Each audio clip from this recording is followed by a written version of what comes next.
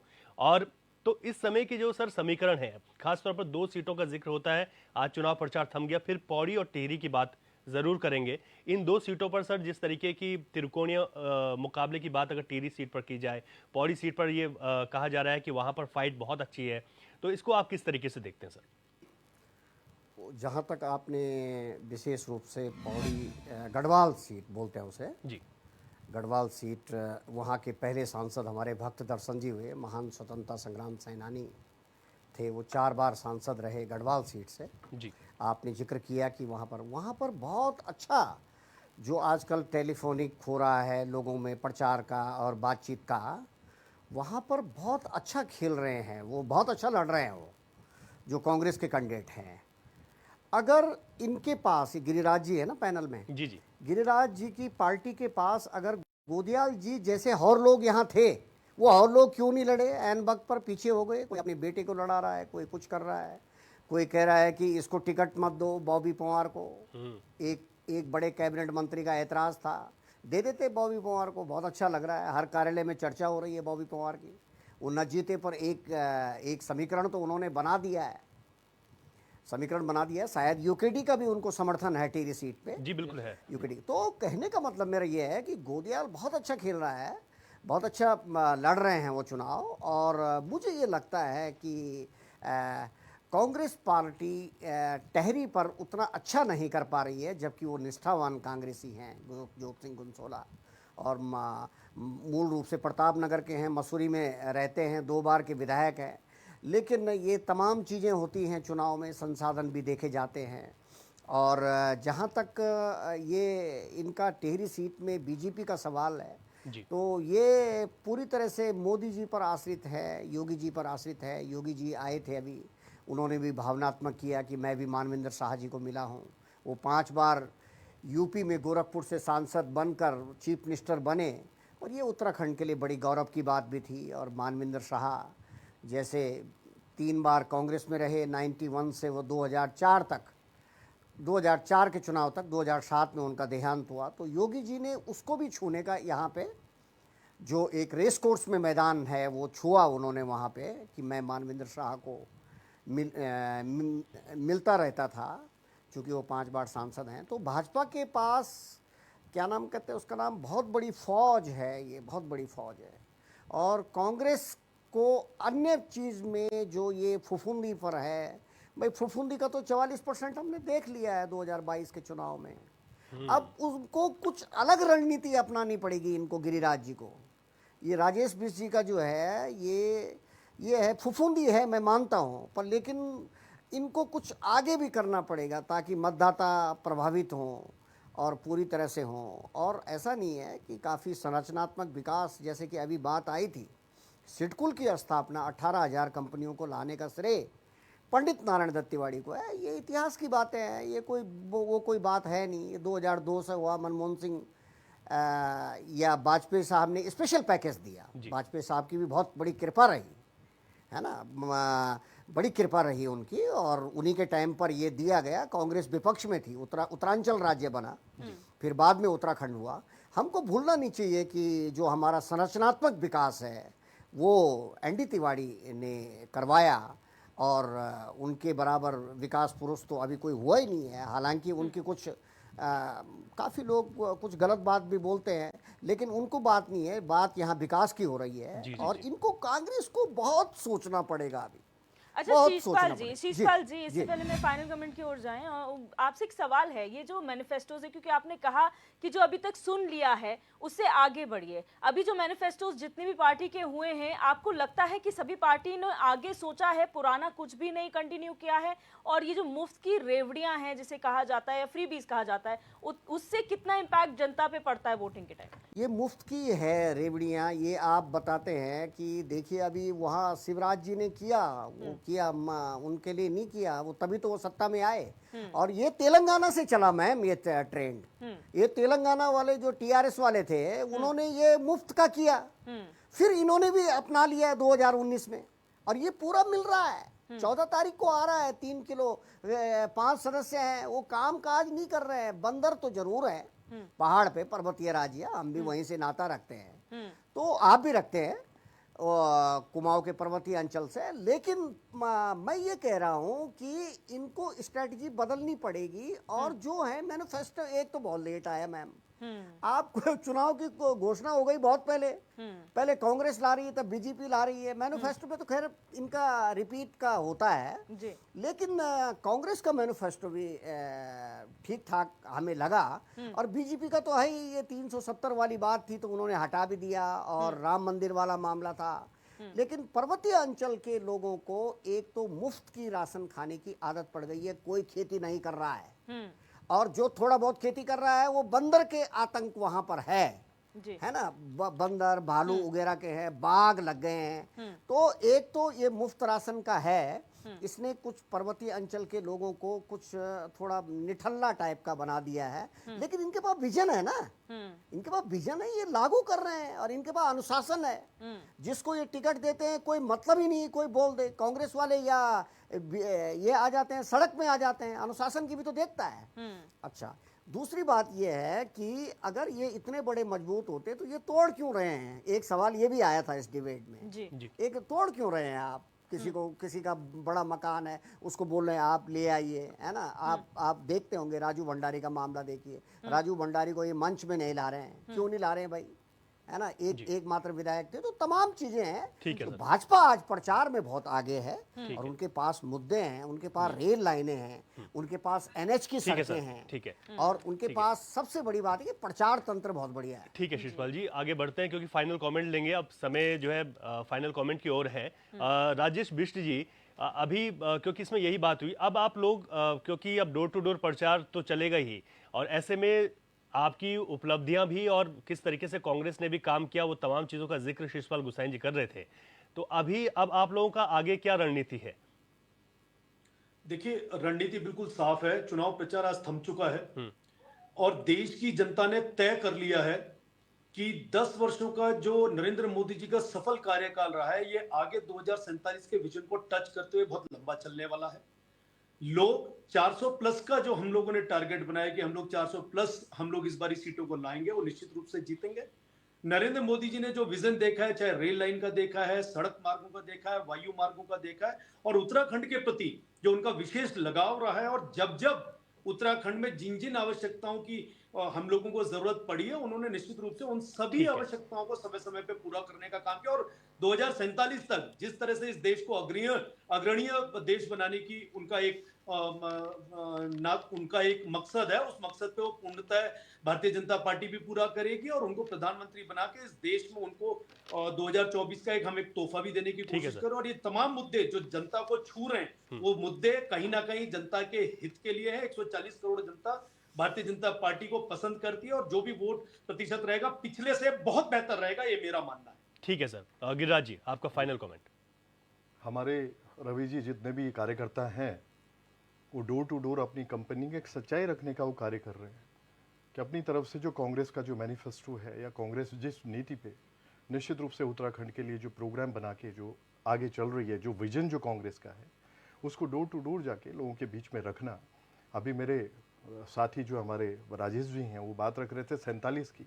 आप सोचिए, हिप्नोटिज्म नहीं भाई, अभी इतना हिप्नोटिज्म जो है, आप अगर ये सोच के बैठे हुए कि हम हिप्नोटाइज करके लोगों को जो इस हिसाब से छल के और छल कपट करके, छल और छद्म की राजनीति को सामने परोस के, और उसके बाद हम वोट पा लेंगे और 47 तक की आप बात करेंगे, ऐसा नहीं होगा भाई। ठीक है, निश्चित रूप से जनता कांग्रेस जो है प्रैक्टिकली जो मुद्दे हैं, और निश्चित रूप से कांग्रेस पार्टी जो 5 के 5 मेंबर ऑफ पार्लियामेंट इस समय पार्लियामेंट्री सीट जो हमारी हैं, 5 के 5 जो है, हमारे जो प्रत्याशी हैं वो बड़े साउंड प्रत्याशी हैं, विद्वान हैं।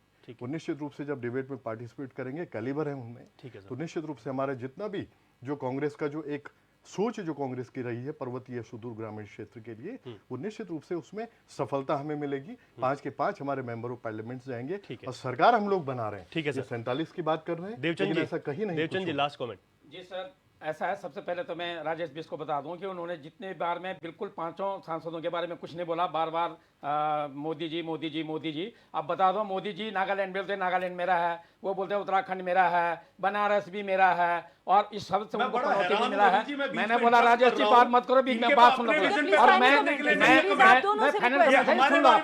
फिर वही बात है, आपको तो गुस्सा आता है जब कोई बोलता है तो दिल आ जाते हैं। अरे सच कड़वी होती है, सच कड़वी होती है, बात खत्म करने दो। मैं फिर आप इस चैनल के तमाम दर्शकों को, अपने उत्तराखंड के सम्रांत जनता को निवेदन करूंगा कि आज इस डिबेट में मेरे विचारों को देखते हुए और गुसाइन जी के विचारों को देखते हुए, उनकी सलाह को देखते हुए, और प्रत्येक बूथ जो लोकसभा सीट है वहां के जो सांसद बीजेपी से जो प्रत्याशी हैं, कांग्रेस के जो प्रत्याशी हैं, उनका रिपोर्ट कार्ड, उनकी नैतिक राजनीतिक जो गड़बड़ियां हैं, उनको ध्यान में रखकर वोट करें। ठीक है देवचंद जी, और पूरी तरीके से दिव्यदर्शनी जी, क्योंकि अब जो गेंद है वो जनता के पास आ चुकी है और जनता मन भी बना चुकी है। बिल्कुल। शिषपाल जी, आपसे लास्ट फाइनल कमेंट शॉर्ट में।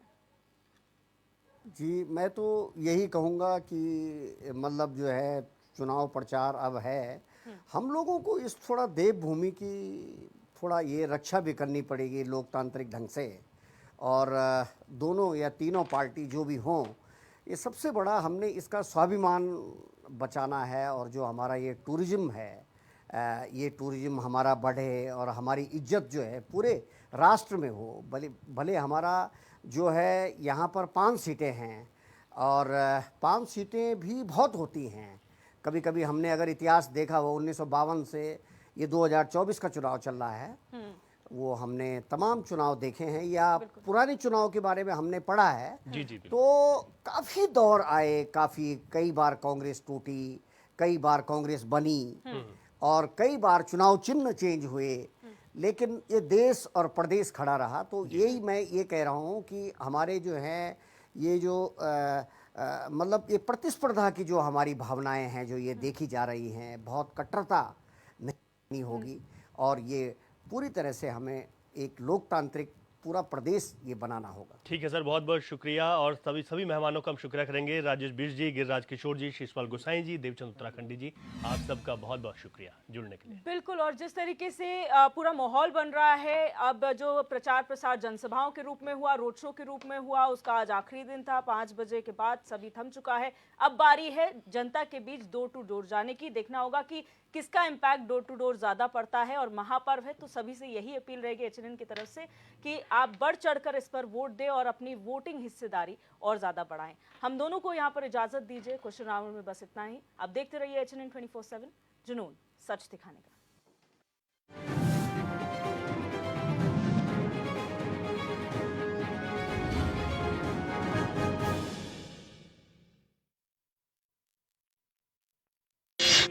आपका पसंदीदा न्यूज चैनल एचएनएन 24/7 अब टाटा प्ले के चैनल नंबर 1141 पर भी उपलब्ध है।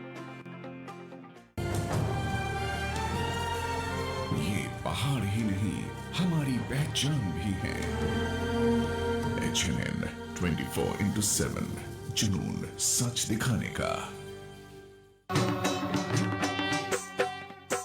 हमारी सभ्यता ही हमारी विरासत है। एचएनएन 24/7, जुनून सच दिखाने का। गंगा सी पवित्रता उत्तराखंड के कण कण में है। एचएनएन 24/7, जुनून सच दिखाने का।